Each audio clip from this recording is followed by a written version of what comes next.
మంచిది ప్రియులారా, దేవుని వాక్యాన్ని ధ్యానం చేస్తూ దేవుడు మనకు అనుగ్రహించిన ఈ శ్రేష్టమైన శుభ తరుణాన్ని బట్టి దేవాది దేవునికి మనము ఎంతగానో స్తుతులు చెల్లించబద్దులమై ఉన్నాము. అదే సమయములో వాక్యమును ప్రేమిస్తూ దేవుని సన్నిధానములో దేవుని మాటలు నేర్చుకుంటున్న దేవుని ప్రియబిడ్డలైన మీ అందరికీ కూడా మన ప్రభు అయిన యేసుక్రీస్తు పేరిట వందనములు తెలియచేస్తూ ఉన్నాను. దేవుని వాక్యమును ప్రేమించే ప్రతి ఒక్కరిని నా ప్రభు అయిన యేసుక్రీస్తు నిండారులుగా దీవించునుగాక. ఈరోజు దేవుడు ఒక చక్కటి మాటను మనతో మాట్లాడుతూ ఉన్నాడు. చాలా అమూల్యమైన పరలోకపు సంగతి ఏమిటి అనగా, మేలు చేయుట వలన కలిగే మేలులు ఏమిటి, లేదా ఏవి? మరలా చూడండి, మేలు చేయుట వలన కలిగే మేలులు ఏవి అంటే, మనం మేలు చేసాం, మనకు కలిగే మేలు ఏంటి? ఇప్పుడు ఒక పెళ్ళికి వెళ్తే వాళ్ళు 100 రూపాయలు చదింపులు పెడితే 100 రూపాయలు చదింపులు పెడుతున్నాం. ఏంటంటే వాళ్ళు పెట్టారు కాబట్టి మేము పెడుతున్నాం. బిందెకు బిందె, చీరకు చీర, 500కు 500. అలాగే విశ్వాసులమైన, దేవుని నమ్మినా నమ్మకపోయినా ప్రతి ఒక్కరి ఆలోచన ఏంటంటే, ఉదాహరణకు ఎవరికైనా కొంత సహాయం చేసినా, లేదా ఎక్కడైనా ఏదైనా మేలు చేసినా మన మనసులో ఉండే ఆలోచన ఏంటంటే, మనకు కూడా మేలు చేస్తాలే దేవుడు అని. గుడ్, తప్పేం కాదు. అయితే ప్రియులారా, ఈరోజు మేలు చేసేటటువంటి వారికి కలిగే మేలు చేసే వారికి కలిగే మేలు ఏంటో చాలా విషయాలు ఉన్నాయి. దేవుని ఆత్మ నడిపింపును బట్టి కొన్నిటిని చూద్దాం. మీరు మేలు చేస్తే మీకు ఇలాంటి మేలు కలుగుతుంది, మేలు అనే ప్రాముఖ్యమైన విషయం మీద దేవుని వాక్యాన్ని ధ్యానం చేద్దాం. రండి, మూల వాక్యానికి వెళ్దాం. లూకా రాసిన సువార్త 6వ అధ్యాయము 35వ వచనములో, నేను మేలు అనే దాని మీద, మనకు కలిగే మేలుల గురించి దేవుడు చెప్పమన్న మాటలు మీతో మాట్లాడుతున్నాను. 6వ అధ్యాయం 35వ వచనం చూస్తున్నాం. మీరైతే ఎట్టి వారిని గూర్చేనను నిరాశ చేసుకొనక మీ శత్రువులను ప్రేమించుడి, మేలు చేయుడి. చాలు, ఇంకా చాలా ఉన్నాయి. మీరు తర్వాత ఆ వచనం అంతా ఒకవేళ చదువుకోవాలని మీకు ఆశ ఉన్నట్లయితే, ఆయన దుష్టుల ఎడల మంచివారి ఎడల ఉపకారి అయి ఉన్నాడు, మేలు చేస్తే మీ ఫలము గొప్పదై ఉండును అని కూడా మాట్లాడాడు. మొదటి జ్ఞాపకం చేస్తున్నాను ప్రియులారా, మన దేవుడు ఎలాంటి వాడు అని అంటే, ఆయన అందరికీ ఉపకారి అని రాయబడింది బైబిల్ గ్రంథంలో. అందరికీ మేలు చేసే దేవుడు మనం ఆరాధిస్తున్న దేవుడు. ఆయన ఎలాంటి వాడు అంటే, తను ఒకటి చేసి ఒకటి చెప్పేవాడు కాదు. తను ఏమైతే చేస్తున్నాడో తన బిడ్డలు అదే చేయాలని కోరుకునేవాడు. అందుకే మీరు గుర్తుపెట్టుకోండి ప్రియులారా, బైబిల్లో ఒక చక్కటి మాట, ఎఫెసీయులకు రాసిన పత్రిక 6వ అధ్యాయం, అది కాదులేండి సందర్భం ఇప్పుడు చెప్తున్నాను. తండ్రులారా లేదా తల్లిదండ్రులారా, మీ పిల్లలకు కోపము రేపక ప్రభు యొక్క బోధలోను శిక్షలోను వారిని పెంచుడి అన్నాడు. పరమతండ్రి అయిన దేవుడు తల్లిదండ్రులకు ఏమని చెప్తున్నాడంటే, మీ పిల్లలను జాగ్రత్తగా పెంచండి, కానీ వాళ్ళ కోపం రాకోకుండా పెంచండి అన్నాడు. అది ఎలాగో సాధ్యం? కోపం కలిగించకుండా పెంచడం సాధ్యమేనా? మన పిల్లలకు పోయి చదువుకోపోరంటే ఇంత కోపం వస్తుంది. ఇప్పుడు హోంవర్క్ రాసుకోపోరా, స్లేట్ వర్క్ రాసుకోపోరా అంటే ఇంత కోపం వస్తుంది. ఎప్పుడు చదువు అంటావు నువ్వు, ఎప్పుడు చదువు అంటావు, ఓ తెగ కోపం. ఇంట్లో కూర్చున్నప్పుడు మనమేమో ఒక టీవీ రిమోట్ పట్టుకొని ఛానల్ చూస్తుంటాం, లేదా ఫోన్ తీసుకొని కసు ఉడుస్తూ ఉంటాం. పిల్లలు మాత్రం, రే నీకేం పని, ఫోన్తో నువ్వు పోయి చదువుకోపో అంటాం. గుర్తుపెట్టుకోండి, ఒక ఎదుటి వ్యక్తికి చెప్పేటప్పుడు మనము మంచి లక్షణాలు కలిగి ఉండాలి. ఈరోజు మీరు చెడు చేస్తూ ఉండి మీ పిల్లలను గద్దిస్తూ ఉన్నట్లయితే ఖచ్చితంగా కోపం వస్తుంది. ఒకవేళ ఈరోజు చిన్న వయసులో మీ మీదకి తిరగబడకపోయినా ఒక వయసు వచ్చిన తర్వాత తిరగబడతారు. అందుకే పిల్లలను చదువుకోపోండి అనేటప్పుడు బుద్ధి కలిగిన తండ్రి తల్లి అయితే మన చేతిలో ఉన్న ఫోన్ పక్కన పెట్టాలి, మనం చూస్తున్న టీవీని ఆఫ్ చేయాలి. మనం కూడా ఏదో ఒక పని మీద కేంద్రీకృతించి మన మనస్సును ఆ పని మీద లగ్నం చేసి, నాయనా నేను ఈ పని చేసుకుంటున్నాను, నువ్వు చదువుకో అంటే వాడికి కోపం రాదు, భయం వేస్తుంది. మనమేమో నచ్చినవి ఫోన్లో చూస్తున్నాం, వాడికి ఆమెకు చూడాలని ఆశ ఉంటుంది. కానీ మనమేమంటాం, నువ్వేం చూడొద్దు, నువ్వు పోయి చదువుకోపో అంటాం. అందుకే కోపం కలుగుతుంది.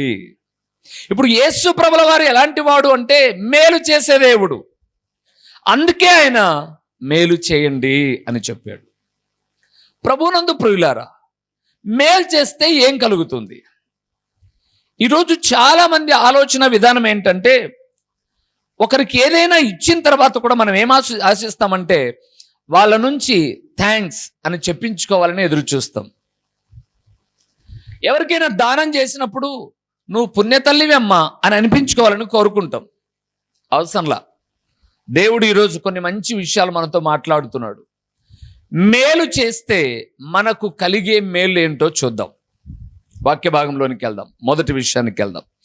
యోహను రాసిన 3వ పత్రిక 11వ వచనం. అధ్యాయం లేవు కాబట్టి, ప్రియుడా ప్రియుడా చెడు కార్యమును కాక మంచి కార్యమును అనుసరించి నడుచుకొనుము. మేలు చేయువాడు దేవుని సంబంధి. ఆ మాట ప్రియులారా, మేలు చేయువాడు దేవుని సంబంధి, కీడు చేయువాడు దేవుని చూచినవాడు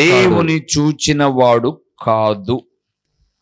మొదటిది, మేలు చేస్తే మనకేం మేలు కలుగుతుంది? ఇది మన సబ్జెక్ట్.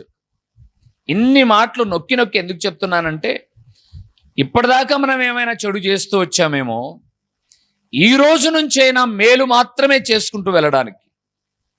నాకు ఒక గొప్ప దైవజనుడండి, నా ఆత్మీయ తండ్రి, దేవుని వాక్యములో నన్ను బలపరిచిన సేవకుడు, నేటికి భూమి మీద సజీవంగా ఆరోగ్యంగా ఉన్నాడు. 86 సంవత్సరాలు ఇప్పుడు కూడా సేవ చేస్తున్నాడు. ఆయన నడవడమే కష్టం, కానీ ఎవరైనా స్కూటర్లో పలాని చోటుకి తీసుకుని వెళ్తే వెనకల భద్రంగా కూర్చొని వాళ్ళని పట్టుకుంటాడు. పాపం అక్కడ దిగబెడితే అనర్గళంగా ఒక అర్ధగంట నుంచి 45 నిమిషాలు వాక్యం చెప్పి వస్తాడు. ఒక సందర్భంలో మేము మాట్లాడుతూ ఉన్నప్పుడు ఆయన చెప్పిన మాట మీకు నాకు మనకు అవసరమైన మాట. ఆయన అన్నాడు, చేతనైతే మేలు చేయి, చేత కాలేదా మౌనంగా ఉండు. మేలు చేయడం చేత కాలేదా మౌనంగా ఉండు, కీడు మాత్రం చేయగాకు. ఎప్పుడోనండి. మేలు చేయడం చేత అవుతుందా? చెయ్యి. లేదు, నాకెందుకబ్బా మేలు చేసే అంత స్తోమత నాకెక్కడిది, అయినా వాళ్ళ సంసారం వాళ్ళది, వాళ్ళ కుటుంబం వాళ్ళది, వాళ్ళకి నేనేం మేలు చేస్తాను అని అనుకున్నావా? మౌనంగా ఉండు. నువ్వేం చేయాల్సిన పనిలే, మౌనంగా ఉండు. కానీ వారికి కీడు మాత్రం చేయకు. చిన్న ఎగ్జాంపుల్ ఎలాగైంది అని అంటాను. ఉదాహరణకి ఎవరికో బాగలేదు, ఒక 5,000 రూపాయలు నిన్ను అడిగారు, లేదా ఒక 1,000 రూపాయలు నిన్ను అడిగారు. మన దగ్గర 1,000 రూపాయలు ఉంది, మనం ఇవ్వచ్చు. కానీ మన మనసు చెప్తుంది, ఎందుకు వచ్చిందిలే, వాళ్ళ తిప్పలేదో వాళ్ళు పడతారు. ఆయన ఇంత బాధ కలిగేంత వరకు కూడా 1,000 రూపాయలు పొదుపు చేసుకోకుండా ఉన్నారంటే వాళ్ళ నిర్లక్ష్యం కదా. నువ్వేం చేయాల్సిన పనులే అని మనస్సాక్షి చెప్పింది. సైలెంట్ అయిపోదాం. సారీ బ్రదర్, నా దగ్గర లేదు, లేదా నాకు ఉన్నా వేరే పని కొరకు పెట్టుకున్నాను, నేను ఇవ్వలేను, దట్స్ ఎనఫ్, అయిపోయింది. ఇప్పుడు వాళ్ళు మనల్ని అడక్కోకుండా ఇంకొకరిని ఎవరినో వెళ్ళి అడిగారు. వాళ్ళు ఇవ్వడానికి ఇష్టపడ్డారు, లేదా ఇచ్చారు. ఇప్పుడు ఏదైనా మాటల సందర్భంలో వాళ్ళు మనతో చెప్పారు, పలాని వాళ్ళు ఇబ్బంది అంటే 1,000 రూపాయలు ఇచ్చాను నేను పలాని వాళ్ళకు అని అన్నారు. అయ్యో, వాళ్ళకి ఇచ్చినావా? వాళ్ళకి ఎందుకు ఇచ్చినావు? వాళ్ళు ఇచ్చే మనుషులు కాదబ్బా. దీన్ని ఏమంటారు చెప్పండి? ఏమంటారు? నీకెందుకు, నువ్వా ఇవ్వలేదు, వాళ్ళు ఇచ్చే అన్నారు. అలాగా, ఓకే, అంతవరకు వింటే సరిపోయింది. కానీ మనం ఒక 4 మాటలు ఎక్స్ట్రా తీసుకొని వాళ్ళకి ఇచ్చావా, వాళ్ళు ఇవ్వరబ్బా, ఎందుకు ఇచ్చావు నువ్వు, ఇమ్మీడియట్గా వాళ్ళు అడుగు అని అన్నాం అనుకోండి, అడుగనాల్సిన పనిలా, వాళ్ళు మంచోళ్ళు కాదు వాళ్ళకి ఎందుకు ఇచ్చావు అనుకోండి, వీళ్ళకు గుబులు పుట్టి ఇప్పటి నుంచి అడగడం ప్రారంభిస్తాడు. దాన్ని కీడు అంటారు. ఇప్పుడు మొదటి విషయానికి మనం వద్దాం. మేలు చేయుట వలన మనకు కలిగే మేలు ఏంటి అనగా, మేలు చేయుట వలన మనము దేవుని సంబంధులమవుతాము. మొదటి విషయం ప్రియులారా, మేలు చేయువారు దేవుని సంబంధిగా ఉంటారు. ఎవరైతే మేలు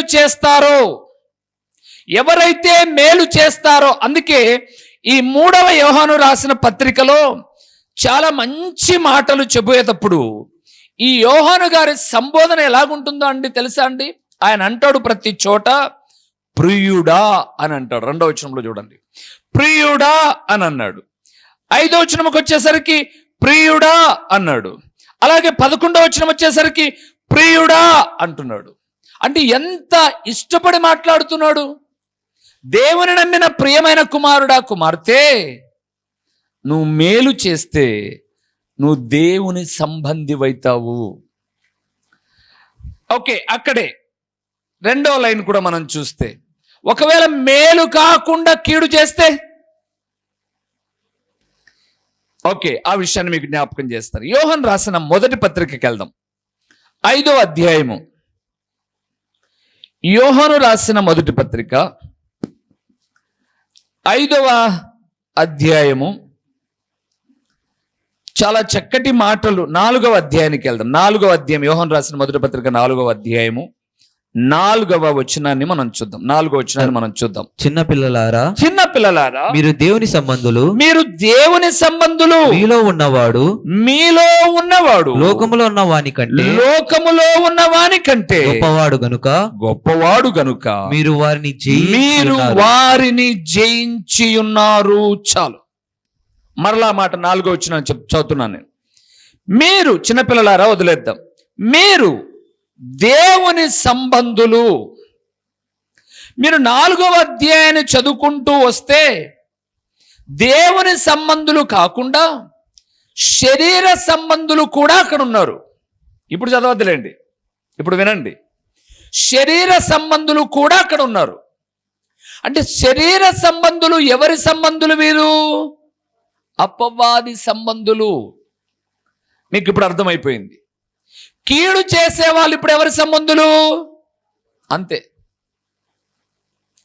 మనం ఎవరికైనా కీడు చేస్తున్నాము అంటే, ఎవరికైనా కీడు తలపెడుతున్నాము అని అంటే, మనము అపవాది హ్యాండ్ ఓవర్లో ఉన్నాం.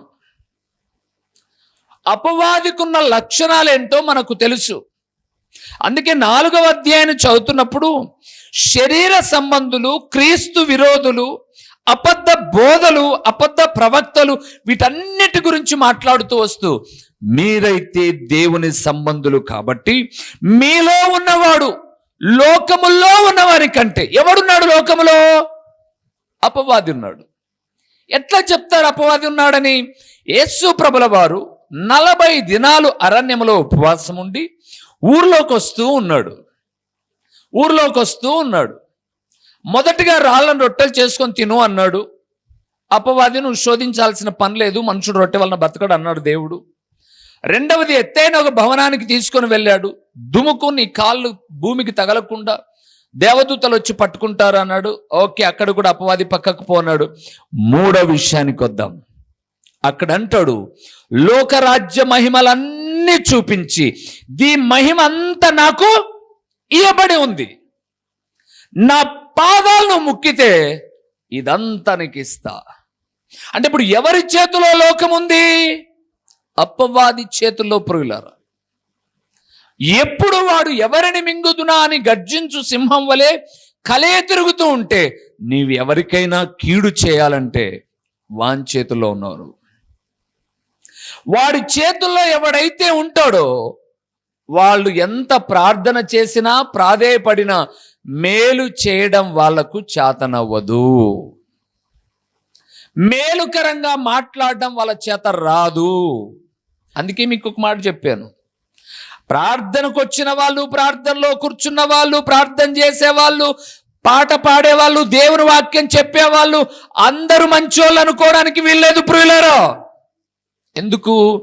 ఒక స్త్రీ సమాజ మందిరములో 18 ఏండ్ల నుంచి ఉంది, నడుము వంగిపోయింది, 18 ఏళ్ల నుంచి మందిరానికి వస్తుంది, కానీ ఆమె ఎవరి హ్యాండ్ ఓవర్లో ఉంది? సాతాను హ్యాండ్ ఓవర్లో ఉంది.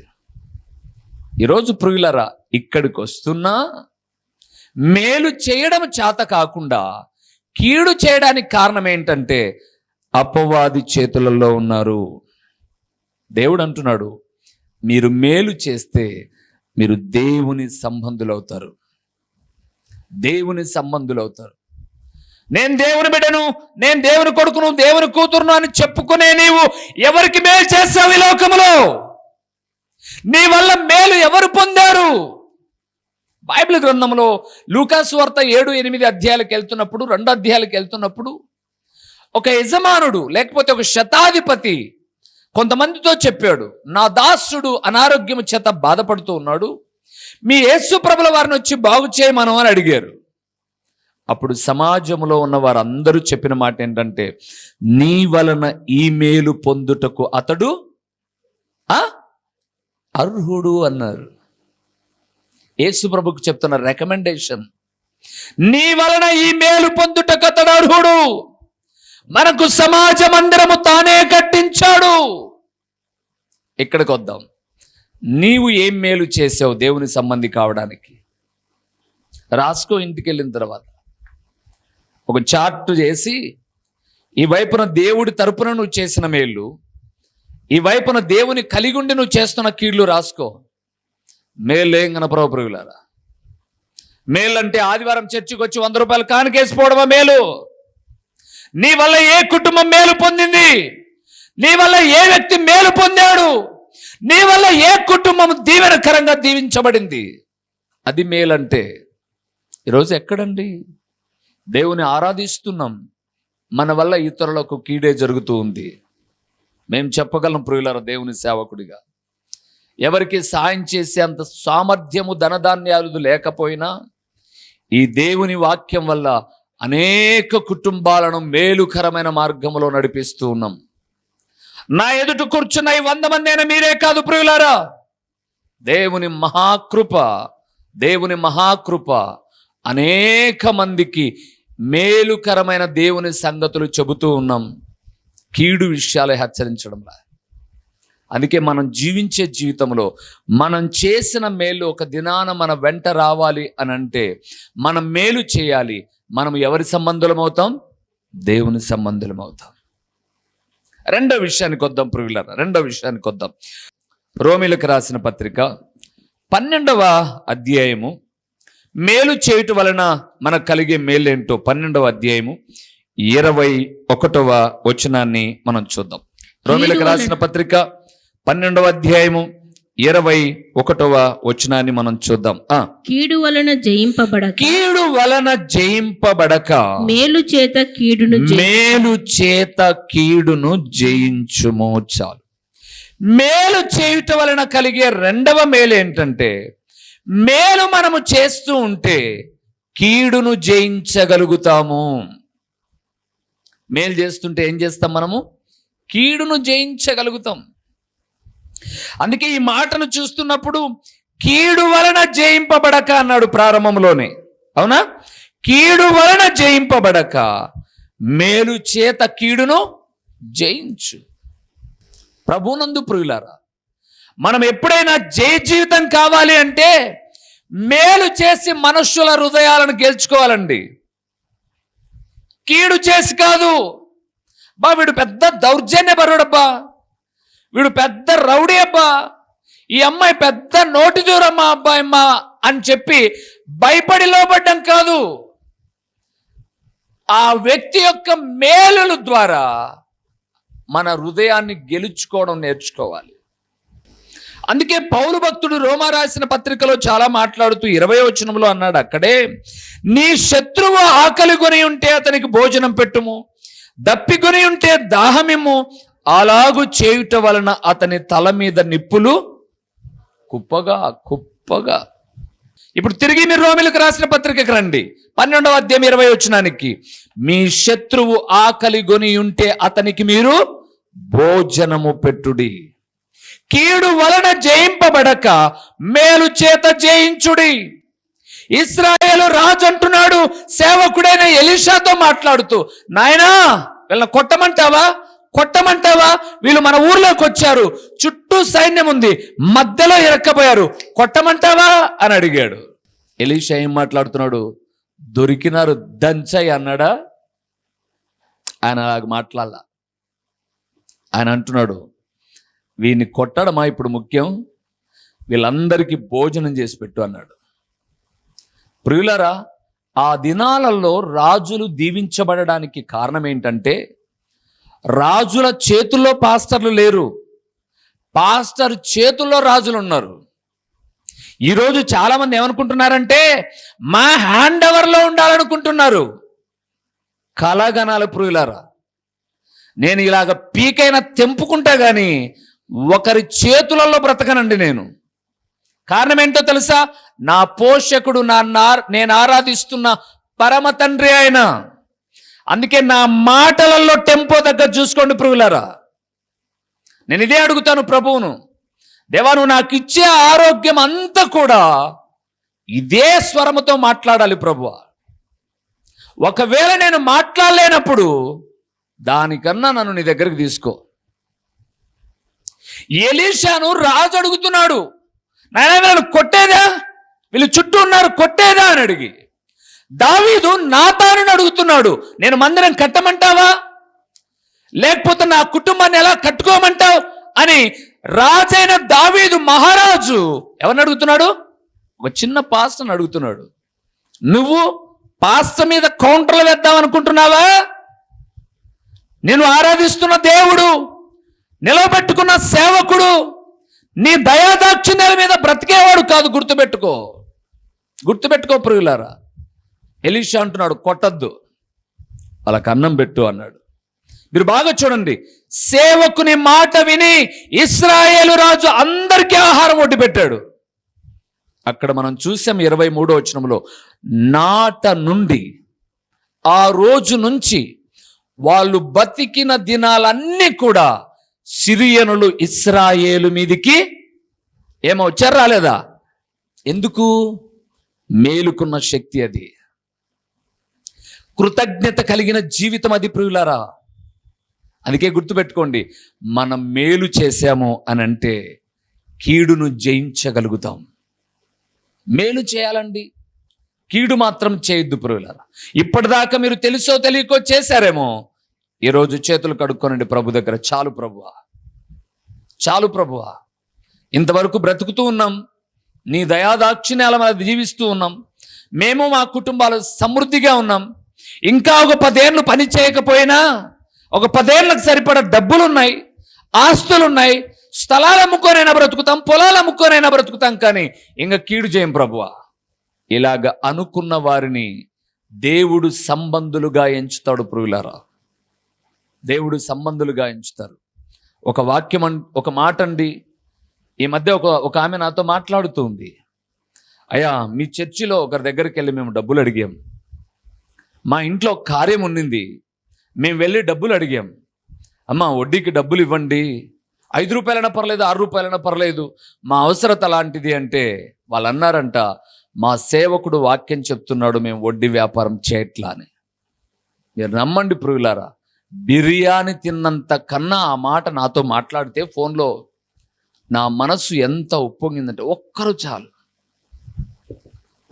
చాలు అలాంటి మార్పు కలిగితే. ఇంకేం కావాలి? కీడు చేయాల్సిన పనిలే ప్రియులారా, మేలు చేత కీడునేం చేయాలి? జయించాలి. అప్పుడు ఆయన అంటున్నాడు, మేలు వలన కీడును జయించగలుగుతారు మేలు చేస్తే. రక్త సంబంధికులను కూడా చూపిస్తాను మీకు. ఆది కాండము 50వ అధ్యాయము 20వ వచనం ప్రియులారా, 20వ వచనాన్ని మనం కీడు చేయను మీరు నాకు కీడు చేయనుద్దేశించితిరి గాని నేటి దినమున జరుగుచున్నట్లు అనగా బహు ప్రజలను బ్రతికించున్నట్లుగా అది మేలుకే దేవుడు ఉద్దేశించెను. బాబా, ఎవరండి ఈయన? ఎవరు? యోసేపు. మీకు ఒక్క మాట జ్ఞాపకం చేస్తాను ముందుకు వెళ్ళేటప్పుడు, 3వ విషయానికి వెళ్ళేటప్పుడు.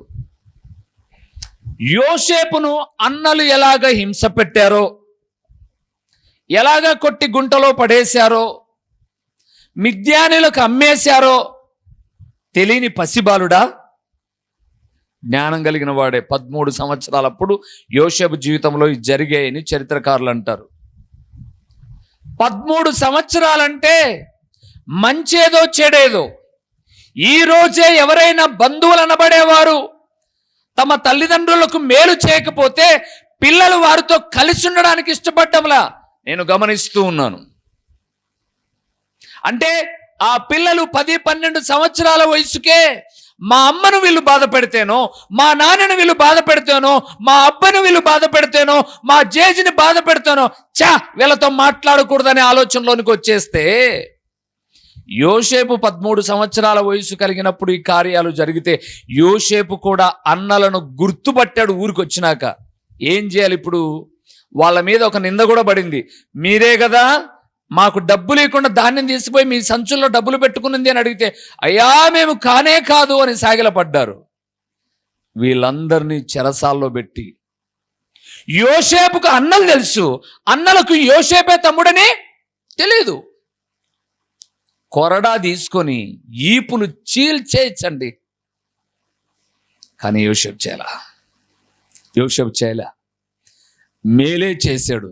మీకు తెలుసా, యోసేపు చేసిన మేలును బట్టి యోసేపుకు పరదేశంలో 2 పిల్లలు పుట్టారు. చెప్తారా? ఒకరు మనస్సే, ఒకరు ఎఫ్రాయిము. ఆ పేర్లకు అర్థం ఏంటో తెలుసా? నా బాధలు మర్చిపోయాను, నేను విస్తరించబడ్డాను. గుర్తుపెట్టుకోండి, ఎఫ్రాయిము మీద, మనష్షే మీద కొన్ని గోత్రాలు ఏర్పడ్డాయి. ఎందుకో తెలుసా? తండ్రి చేసిన మేలు. తండ్రి మేలు చేస్తుంటే, నేను బైబిల్ను బాగా చదివానండి. యోసేపు తన అన్నలను తన ఇంటికి పిలిపించుకుంటున్నా, యోసేపు తన తండ్రిని తన ఇంటికి పిలిపించుకున్నా, భార్య ఎక్కడ ఎంటర్ అయినట్టుగా దాఖలాలు లేవు. ఈరోజు పురుషులను చెడగొట్టేదంతా భార్యలేనండి.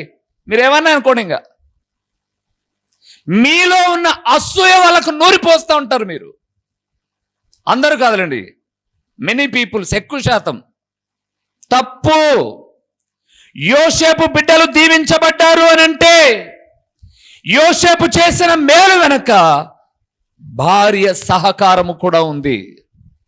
ఒక అన్యురాలైన యోసేపు భార్యే అంత సహకారం అందిస్తే అనునిత్యము దేవుని వాక్యం అందించే నువ్వెంత సహకారం అందించాలి భర్తకు? కొంగును కట్టేసుకొని హ్యాండర్లో పెట్టుకొని సిట్ అంటే సిట్టు, స్టాండ్ అంటే స్టాండ్ అని నడుపుకుంటున్నా అనుకుంటున్నావా? ఎక్కువ కాలం సాగదు. నేను అడిగిన న్యూస్ చూస్తుంటే మీరు కూడా చూసింటారులేండి. టీవీ 9లో ఆ మధ్యకాలంలో ఒక న్యూస్ వచ్చింది, ఫుల్ వైరల్ అయిపోతుంది. ఆయన ఒక పార్టీకి సంబంధించిన వ్యక్తి, ఒక ఎమ్మెల్సీ, పేరు చెప్పను నేను, ఎందుకంటే చాలామంది వాక్యం చూస్తున్నారు. పేరు చెప్తే నేను ఒక పార్టీకి సంబంధించిన వాడిగా ఉండకూడదు. ప్రజెంట్ ఆ పార్టీ అధికారంలో లేదు. ఆయన ఒక ఎమ్మెల్సీ. ఆయన అంటున్నాడండి, ఆ మాట విన్నప్పుడు నిజంగా ప్రియులరా, చాలాసేపు ఆ న్యూస్ యొక్క ఉద్దేశం ఏందో నేను అడిగాను. నేను అతను మాట్లాడుతున్నాడు, సహజంగా అతను మాట్లాడింది తప్పు అయితే ఆ భార్య ఖండించాలి. కానీ ఆమె ఖండించడంలా నా భర్త వేరే ఆమెతో ఉన్నాడు అని మాత్రమే అంటుంది. కానీ అతను చెప్పిన ఏ మాటకు ఆమె జవాబు చెప్పల భార్య. ఈయన వేరే ఇంట్లో ఉన్నాడు, వేరే ఆమెతో ఉన్నాడు. భార్య ధర్నా చేస్తుంది, పిల్లల్ని తీసుకొని ఇంటి దగ్గరికి వెళ్ళిపోయింది. ఇంటి దగ్గరికి వస్తే భార్య, నాకొద్దు ఈ భార్య, కోర్టుకు వెళ్ళి లీగల్గా తెలుసుకుంటా అన్నాడు. అయ్యా ఇప్పుడు న్యూస్ వాళ్ళు వెళ్ళారు, అయ్యా ఎందుకు మీరు భార్యను వద్దనుకుంటున్నారు? మా చిరునామా దైవజనుడు బ్రదర్ ఓ రూబేన్ గారు, క్రీస్తు ప్రార్థనా మందిరం, డోర్ నెంబర్ 1-10-386, నగరిగుట్ట, పులివెందుల, కడప జిల్లా. మీ ప్రార్థనా అవసరాల కొరకై సెల్ నంబర్ 9989067409.